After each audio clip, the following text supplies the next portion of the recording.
Assalamualaikum warahmatullahi wabarakatuh. Kepada mahasiswa semua yang saya banggakan, pada kesempatan kali ini kita akan belajar mengenai teknik parafrase. Kita setiap hari menggunakan kecerdasan buatan atau artificial intelligence. Namun, seringkali masih eh, saya jumpai banyak tugas yang hanya copy paste hasil artificial intelligence. Oleh karena itu, penting sekali sebagai insan akademis untuk mempraktikkan apa itu parafrase. Nah, saya izin share screen ya.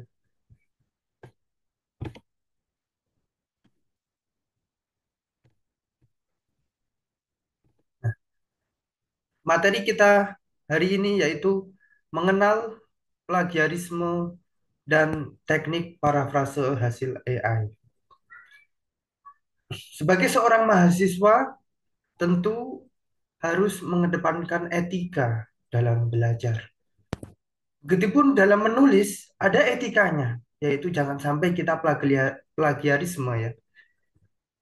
Jangan sampai kita menggunakan karya orang lain untuk kepentingan kita, kepentingan akademik kita begitu.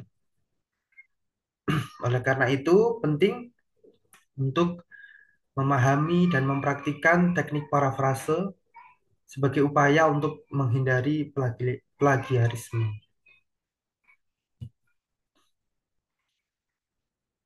Yang perlu diingat dalam menulis karya ilmiah atau tugas kuliah dengan menggunakan artificial intelligence atau kecerdasan buatan yang pertama adalah AI not everything.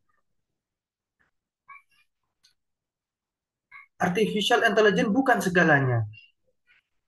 Artificial intelligence hanya digunakan untuk menunjang, hanya digunakan untuk membantu, hanya digunakan untuk memberikan pengetahuan awal, ide awal dalam dalam proses menulis.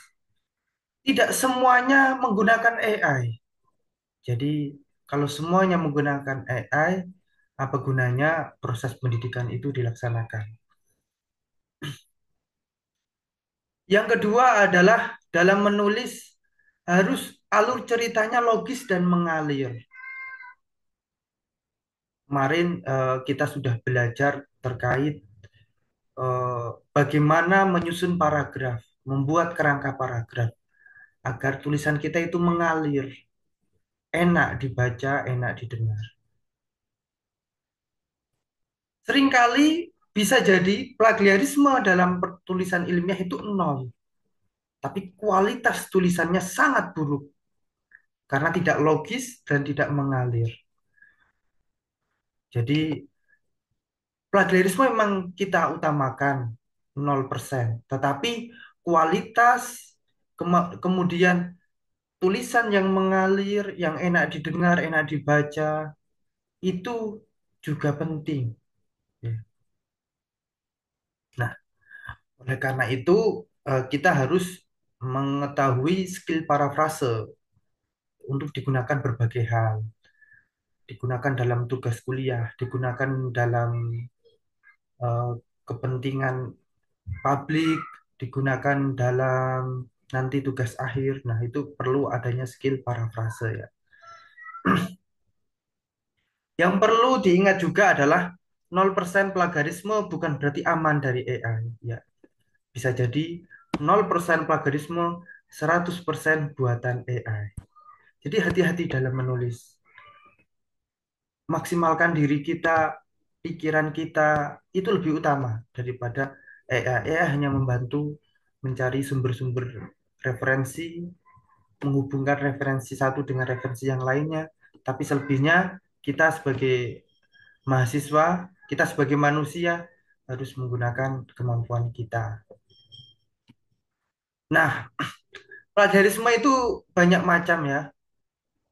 mahasiswa semua. Yang pertama adalah common plagiarisme, yaitu mengambil keseluruhan pernyataan orang lain tanpa menyebutkan sumber atau mengutip sebuah pernyataan tanpa menyebutkan sumber. Kemarin juga sudah belajar kutipan langsung dan tidak langsung tanpa menyebutkan namanya, nama penulisnya siapa, tahun terbitnya kapan, gitu kan. Yang kedua adalah plagiarisme karena teknik penulisan yang kurang tepat. Nah, teknik penulisan yang kurang tepat juga menimbulkan plagiarisme, yaitu contohnya mengcopy paste sebuah paragraf dan hanya mengganti beberapa kata saja, meskipun tetap menyebutkan sumber ya.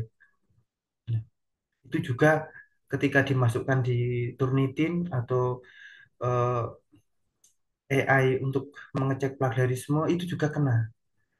Jadi mengcopy paste paragraf hanya mengganti beberapa katanya saja, ah, meskipun tetap menyebutkan sumber juga bisa kemungkinan akan eh, kena plagiarisme di AI ya. Ada juga self plagiarisme, yaitu menggunakan pernyataan sendiri di tulisan sebelumnya namun tidak disebutkan namanya. Nah, jadi kalian sudah menulis, sudah berkarya, kemudian kalian menyebutkan karya kalian sendiri tapi tidak disebutkan nama kalian. Nah, itu juga eh, disebut plagiarisme ya. Nah, ada juga technical plagiarisme, yaitu plagiarisme karena salah penyebutan nama pengarang ya. Jangan sampai salah, itu juga bisa menyebutkan plagiarisme. Nah, itu adalah bentuk-bentuk plagiarisme dalam tulisan ilmiah ya.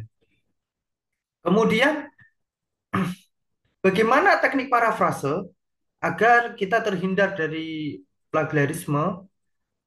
Ada 4 teknik yang akan saya sampaikan dan ini harus dipahami bersama. Apa itu 4 tekniknya? Yang pertama adalah change the word, ubah katanya. Jadi kalian eh, mencari sumber informasi di AI, kemudian tidak copy paste, tapi kata-katanya diubah. Yang pertama adalah caranya temukan ide utama dan kata kuncinya. Ya, ketika kita sudah menemukan ide utamanya, kita berkata-kata sendiri. Gitu. Misalnya, kalian mencari di AI apa itu otomotif. Kemudian AI menyebutkan otomotif adalah sebuah dunia yang terkait dengan kendaraan. Nah, kamu sudah menemukan ide utamanya, terus kamu ingin mengganti dengan sendirinya. Dunia otomotif yang sering kita dengar adalah berbagai hal yang terkaitan dengan industri kendaraan misalnya. Jadi kata-katanya diubah, tapi inti ide utamanya sama. Atau cari frase yang mudah diganti atau replaceable ya. Cari frase yang mudah diganti. Nah, frasa kemarin sudah saya sampaikan gabungan kata atau lebih dari satu kata. Misalnya frase makan pagi kita ganti dengan sarapan. Jadi cari frasa-frasa yang mudah diganti ya. Atau cari padanan kata dengan thesaurus. Nah, thesaurus itu adalah laman milik Badan Bahasa. Bisa kita cari di Google, tulis aja thesaurus, nanti akan muncul ini ya apa eh, sebuah laman yang bisa kita gunakan untuk mencari padanan kata ini. Saya akan sampaikan. Nah, ini adalah contoh thesaurus ya.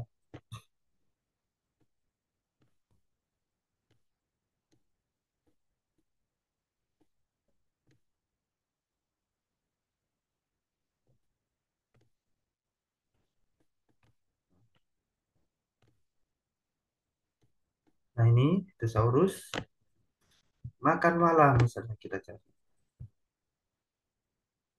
Nanti ada eh, banyak yang bersantap, ada itu santap malam, kudapan malam. Nah, ini adalah contohnya ya. Ya, nanti kalian cari sendiri ya.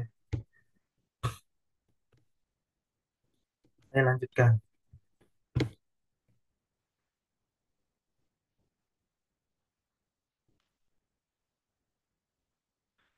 Selain change the word, ada teknik parafrase selanjutnya yaitu change the voice. Voice itu bentuk ya, bentuk katanya ya. Nah, caranya temukan ide utama dan kata kuncinya. Kemudian yang kedua, ubah voice kalimat. Misalnya dari kalimat aktif menjadi pasif. Nah, ubah kata kunci dengan sinonim. Jadi kita sudah pernah belajar ya, ataupun kalian sudah pasti mengetahui bagaimana kalimat aktif misalnya. Saya memukul, kemudian diganti eh, misalnya saya memukul ban mobil. Nah, itu kalimat aktif. Kemudian diganti ban mobil dipukul oleh saya, diganti dengan kalimat pasif ya. Change the voice, bentuk kalimatnya diganti. Kemudian ada change sentence structure ya. Jadi strukturnya diubah, struktur kalimatnya diubah. Membaca caranya yaitu dengan membaca kalimat yang akan dikutip berkali-kali untuk memahami isinya. Kemudian tulis poin utama pemikiran. Nah, susun poin utama dalam sebuah kalimat baru. Jadi eh, struktur kalimatnya diubah. Misalnya eh, subjek, predikat, atau diganti dengan kalimat inversi misalnya. Gitu. Jadi eh, struktur kalimatnya diubah. Yang awalnya subjek, predikat, keterangan objek diganti misalnya subjek, predikat, objek baru keterangan misalnya. Kemudian yang selanjutnya adalah make summary. Summary itu kesimpulannya, buat kesimpulan. Caranya yaitu dengan menemukan ide utama dari beberapa kalimat atau paragraf, kemudian gunakan kalimat sendiri untuk merangkum ide utama. Jadi lebih singkat atau lebih pendek ya. Itu adalah beberapa teknik atau 4 teknik parafrase. Yang pertama adalah ubah kata. Jadi kita mengubah kata-kata yang eh, dari AI itu, kemudian atau juga bisa dilakukan dengan mengubah bentuk kalimatnya, misalnya dari kalimat pasif menjadi aktif atau sebaliknya. Kemudian ada juga eh, mengubah struktur kalimat